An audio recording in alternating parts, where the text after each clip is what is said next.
Welcome students. और आज हम चर्चा करेंगे आयु विचार से नायिका भेद। आयु विचार से नायिका के 3 भेद होते हैं, मुग्धा, मध्या और प्रौढ़ा। इससे पहले हमने धर्मानुसार नायिका भेद की चर्चा की थी पिछले वीडियो में, और आज हम चर्चा कर रहे हैं आयु विचार से नायिका के भेद।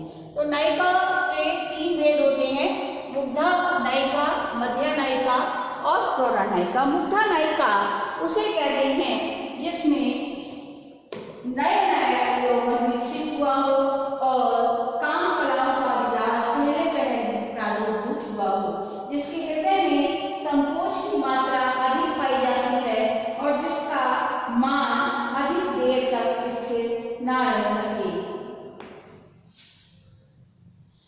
झलकत आवे तन्मयी, इसका लक्षण है झलकत आवे तन्मयी, जासु अंग अंग तासु मुग्धा, मुग्धा कहत हैं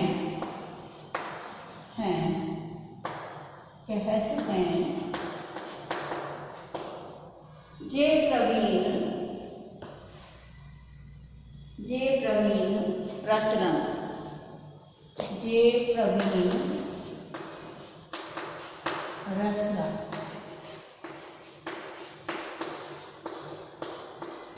तो मुग्धा नायिका कौन सी नायिका होती है? झलकती, जिसमें जो है नया नया नव यौवन जो है झलकता है और उसके अंग अंग में नई तरुणाई झलकती आती है, उससे मुग्धा नायिका कहते हैं, जो प्रवीण कवि है। अब आगे जो है इसके भेद हैं, 2 भेद हैं, एक ज्ञात यौवना और एक अज्ञात यौवना। तो सबसे पहले हम अज्ञात यौवना के विषय में कहेंगे। ज्ञात यौवना, अज्ञात यौवना और ज्ञात यौवना। तो सबसे पहले अज्ञात यौवना, अज्ञात यौवना। अज्ञात यौवना नायिका वो होती है जिसमें अपने शरीर में जो बदलाव महसूस करती है पर उनका कारण नहीं जानती। वो अपने मुग्धावस्था के कारण अनजान होती है और ये नहीं जान पाती कि वह युवती हो गई है और जीवन में विचित्र प्रकार के परिवर्तन महसूस करती है पर उनका कारण नहीं समझ पाती।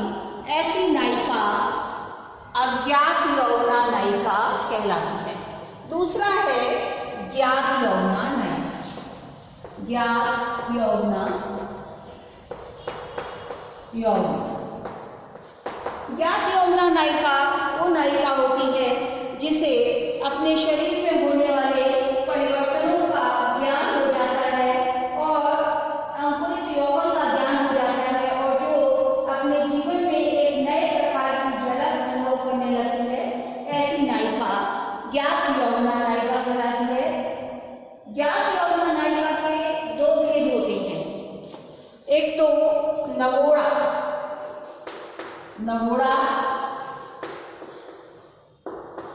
और दूसरा विश्रब्ध नवोड़ा। विश्रब्ध नवोड़ा,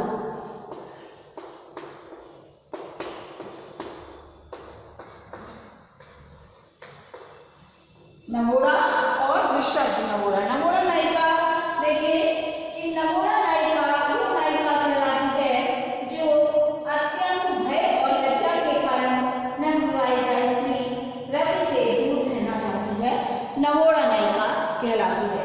विश्रब्ध नवोड़ा नायिका, जिस नायिका को अपने पति से कुछ अनुराग होने लगता है, उसे विश्रब्ध नवोड़ा नायिका कहलाती है।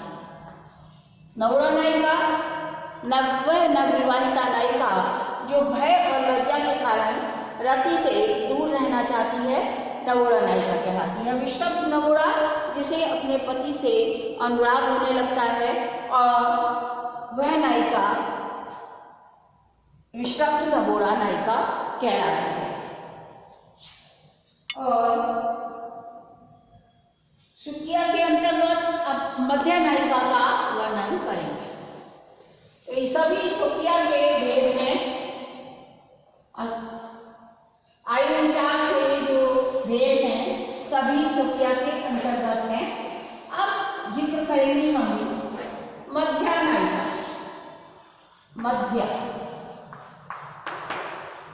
मध्य नायिका वह नायिका होती है, मध्य नायिका वह नायिका है जिस नायिका के हृदय में थोड़ी तो लज्जा होती है पर काम की भी इच्छा समान रूप से होती है, उसे मध्य नायिका कहते हैं। मध्य के 3 भेद हैं, मध्याधीरा, मध्याधीरा,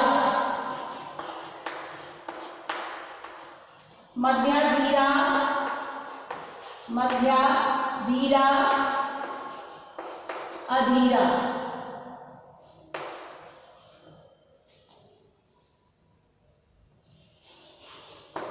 धीरा, अधीरा। और तीसरा भेद है मध्याकाली, अधीरा। आप भेदों के नाम से तो समझ ही गए होंगे।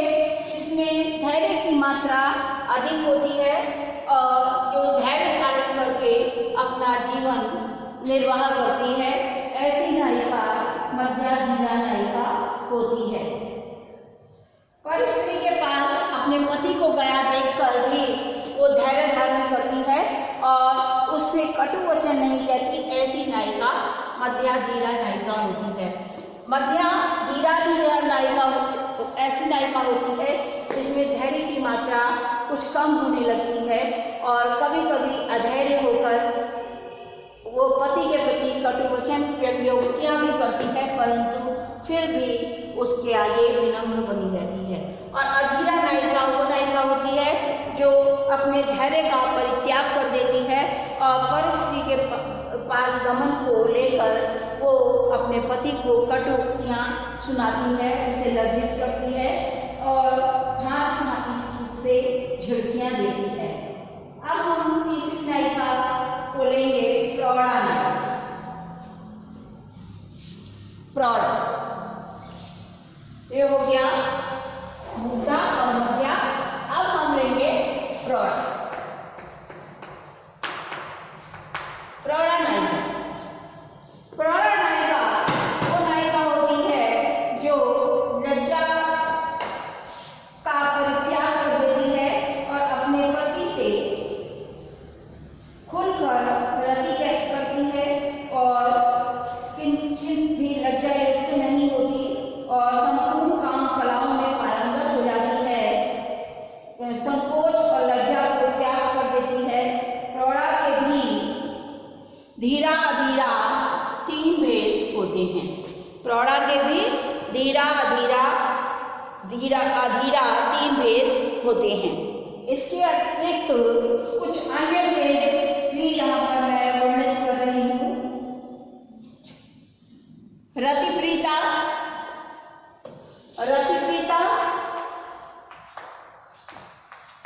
आनंद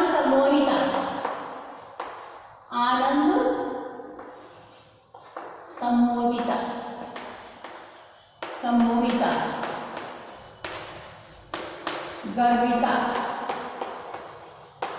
गर्विता, इसके 2 भेद हैं, रूप गर्विता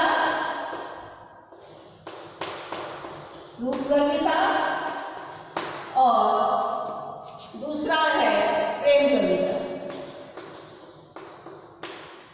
गर्विता। रूप गर्विता और प्रेम गर्विता। अब है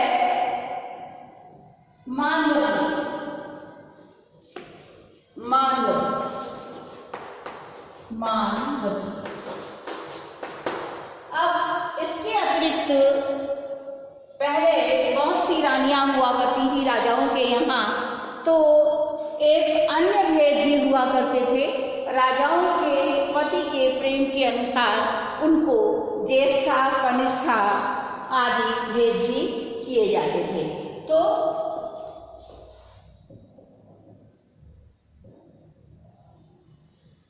इसमें दो भेद और हैं, ज्येष्ठा और कनिष्ठा।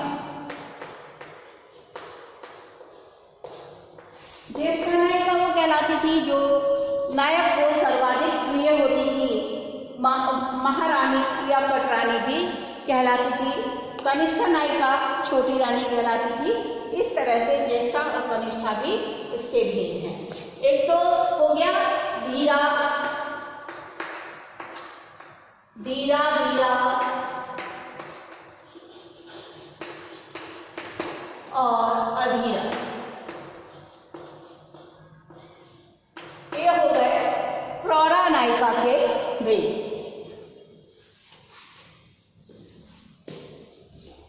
अब हम अगला नायिका भेद लेते हैं, प्रकृति अनुसार नायिका भेद।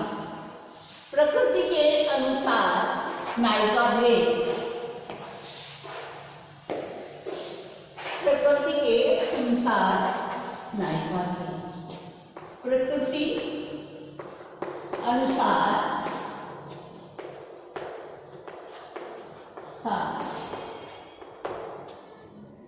नायिका भेद। प्रकृति अनुसार नायिका भेद 3 हैं। पहले हम जिक्र कर चुके हैं, उत्तमा, मध्यमा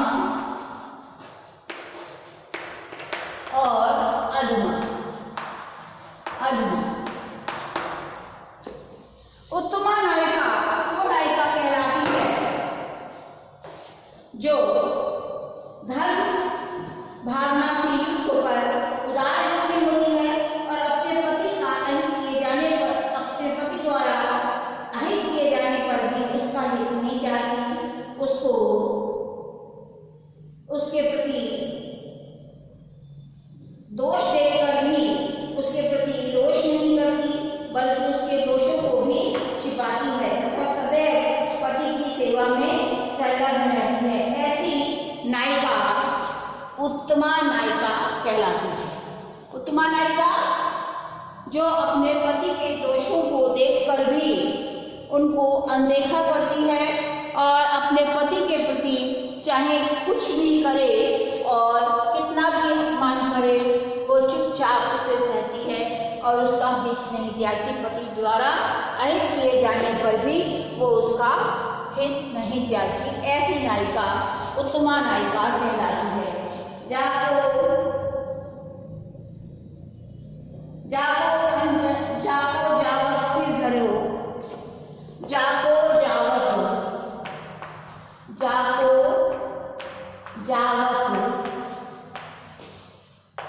सिर धरो,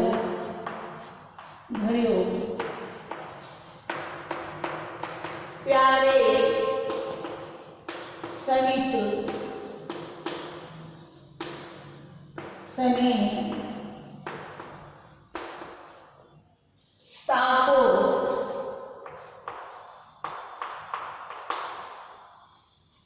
ताको अंजन उचित है, हमको अंजन उचित है, हमको अंजन उचित है, उन चरणन की, हमको अंजन उचित है उन चरणन की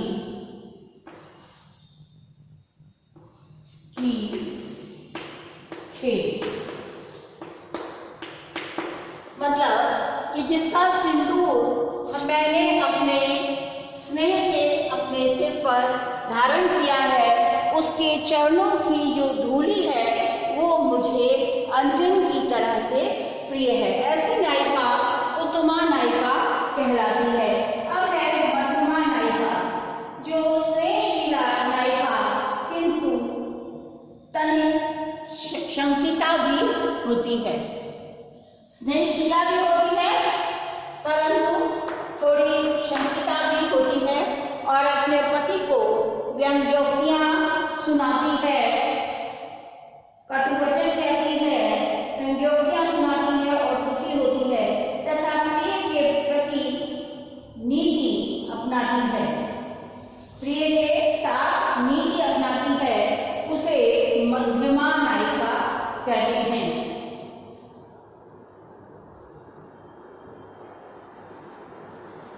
मध्यमा नायिका कहते हैं, मध्यमा नायिका कहते हैं, जो अपने पति से प्रेम तो करती है परंतु पर स्त्री के पास जाने को लेकर उसे व्यंग्योक्तियां भी सुनाती है, कटुवचन भी कहती है और एक व्यवहार नीति अपनाती है। ना तो उसे उसके प्रति प्रेम छोड़ती है, ना उसका सम्मान छोड़ती है और साथ में व्यंग्योक्तियां भी सुनाती है, तो एक व्यवहार नीति अपनाती है। ऐसी नायिका मध्यमा नायिका कहलाती है। मध्यमा नायिका का उदाहरण मैं आपको दे रही हूँ। रयो मान मन को नहीं, रयो मान मन को नहीं, मान मन को मनहि,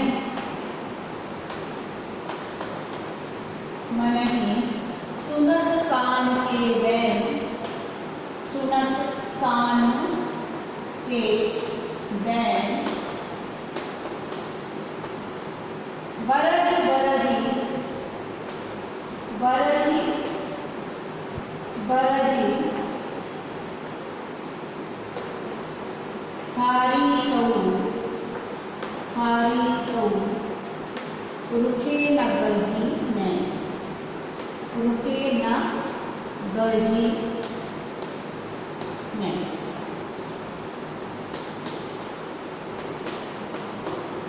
कहती है कि मेरा मान मन का मन में ही रह गया और जैसे ही मैंने कृष्ण की बांसुरी की आवाज सुनी, मैं अपने आप को रोकती ही रह गई, बरस पड़ी और अपने नेत्रों को मना करती रह गई, हार गई। मेरे जो गरज वाले नैन थे, अर्थात उन्हें अपनी गरज पूरी करनी थी, जो कृष्ण को देखना चाहते थे वो रुके नहीं मेरे मनाने से भी और जो है कृष्ण को देख लिया। अब जो है तीसरा भेद इसमें आता है अधमा नायिका।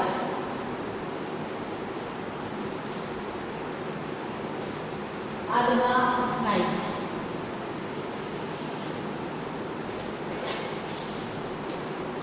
अधमा अधमा अधमा नायिका, अधमा नायिका वो नायिका कहलाती है जो स्त्री अपने पति के प्रति पूर्ण व्यवहार को पहले बदले में उसका अपमान और अहित करती है।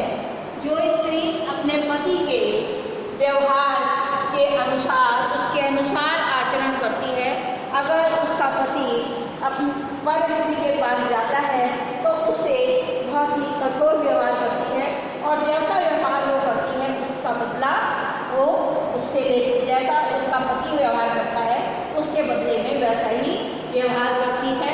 ऐसी स्त्री जो अपने पति का अहित करने में भी नहीं चूकती, उसका अपमान करने में भी नहीं चूकती, ऐसी स्त्री अधमा नायिका कहलाती है।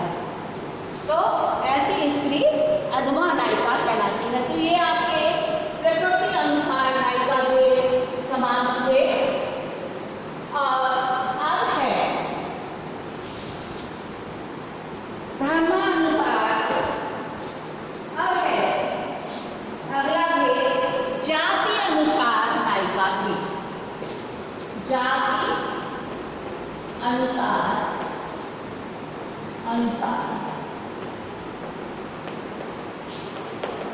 पहला है पद्मिनी, दूसरा है चित्रिणी, तीसरा है शंखनी,